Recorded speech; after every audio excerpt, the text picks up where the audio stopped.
Non, calmement, hein. Calmement. Quand vous ne pouvez pas maîtriser certaines choses, vous faites autre chose. J'étais en quarantaine, indépendamment de ma volonté. Donc il ne fallait pas essayer de trouver des excuses ou quelque chose comme ça. Il fallait juste l'accepter et puis se soigner et respecter les consignes. Le matin du sport, discussion avec le staff, avec les joueurs, avec les téléphones. Hein. Et après, visionnage des matchs pour pouvoir anticiper et puis préparation des entraînements avec le groupe. Match difficile, mais on a notre partition à jouer. Et je l'ai dit avant de venir ici, on était à 16 sur la ligne de départ.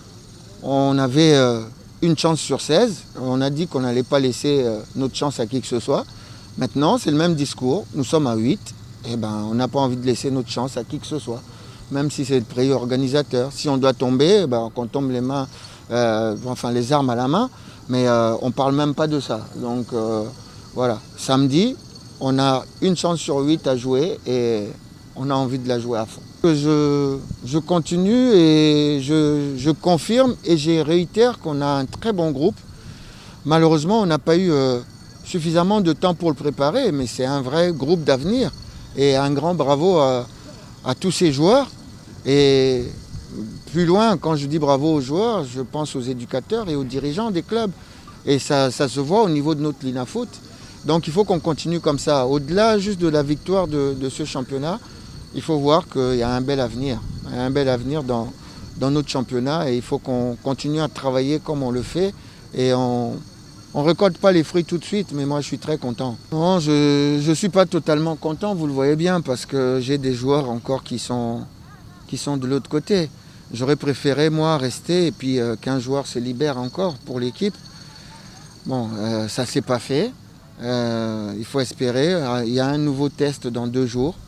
On espère qu'il y a un maximum de joueurs qui va sortir et que d'autres ne vont pas rentrer à nouveau.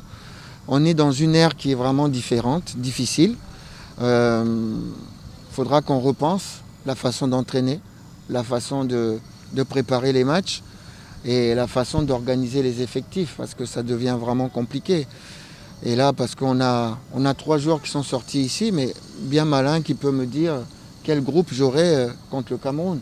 On ne sait pas si d'autres encore vont être pris.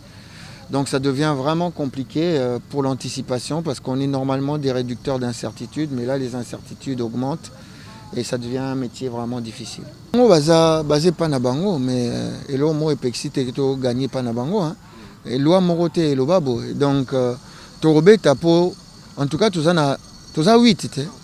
Tu as une chance nabiso sur 8, donc tu as l'extra chance nabiso. Tu as à fond pour que tu aies la 4. Bon, Ebinga, quand même, depuis que Nakoma Congo, Nalingara Kolobate ke Mutazangi.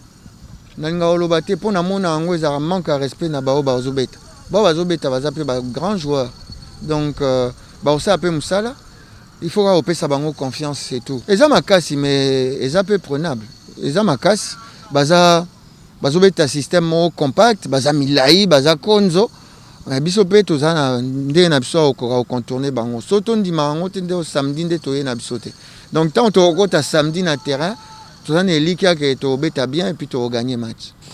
Bon, merci pour la question. Nous sommes vraiment en pleine période de Covid. Donc le championnat est organisé dans ce contexte-là et on nous demande de faire exactement le bilan. Donc pour le moment, ce que nous avons comme effectif du côté des joueurs, c'est 12-3.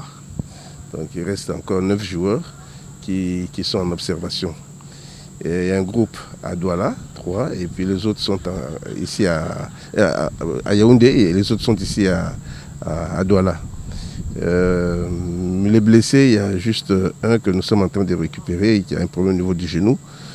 Voilà, donc les autres joueurs se portent bien. Non, je ne suis pas... Je ne saurais pas tout donner comme ça. Bloqué par les secrets. Mais si eux-mêmes disent, ils se livrent à la presse, oui. Moi, je fais un bilan général et ce qui est qu'on peut noter, c'est qu'au niveau de la CAF, nous avons les statistiques avec 147 cas positifs. Donc, il y a une moyenne de 15 cas par pays.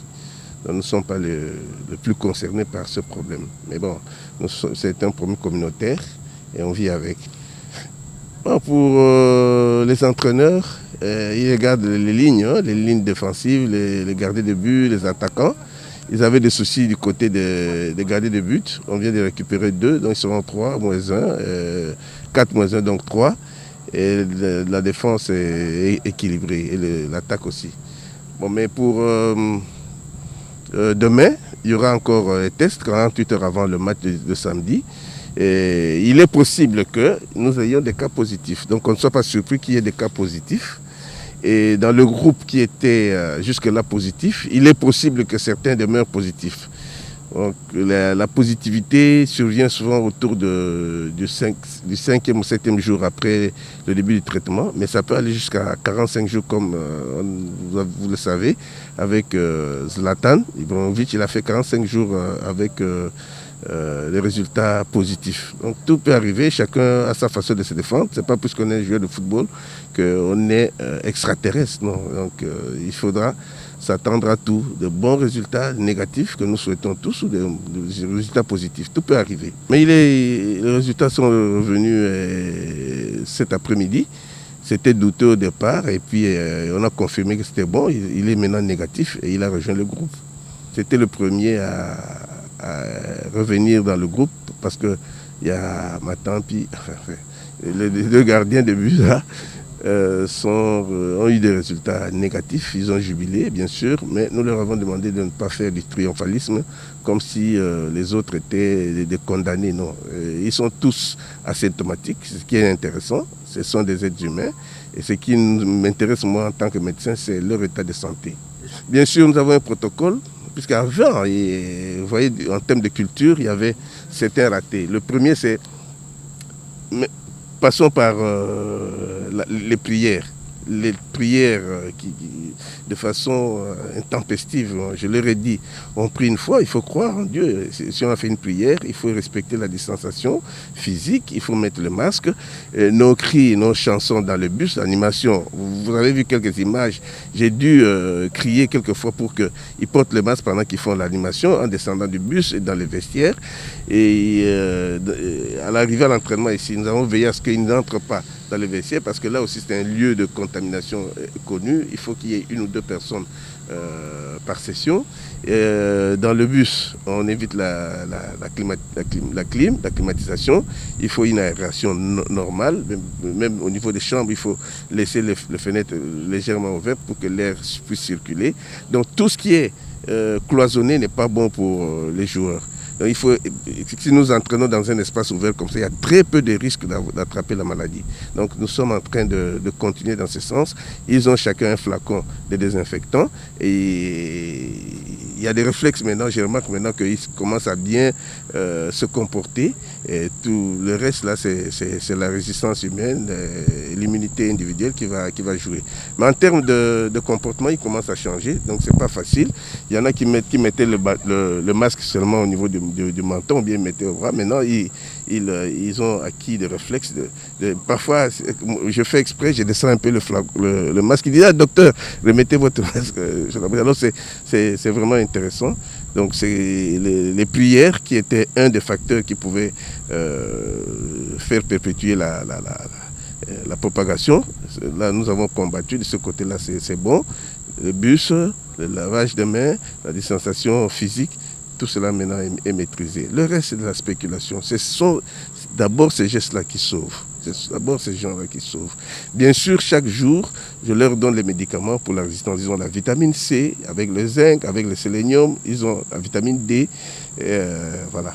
Ça, c'est pour permettre à l'organisme de mieux se défendre. Ça vient en deuxième fonction. La première chose, c'est le comportement individuel, la culture de la distanciation sociale, le port de masque correctement, et ainsi de suite.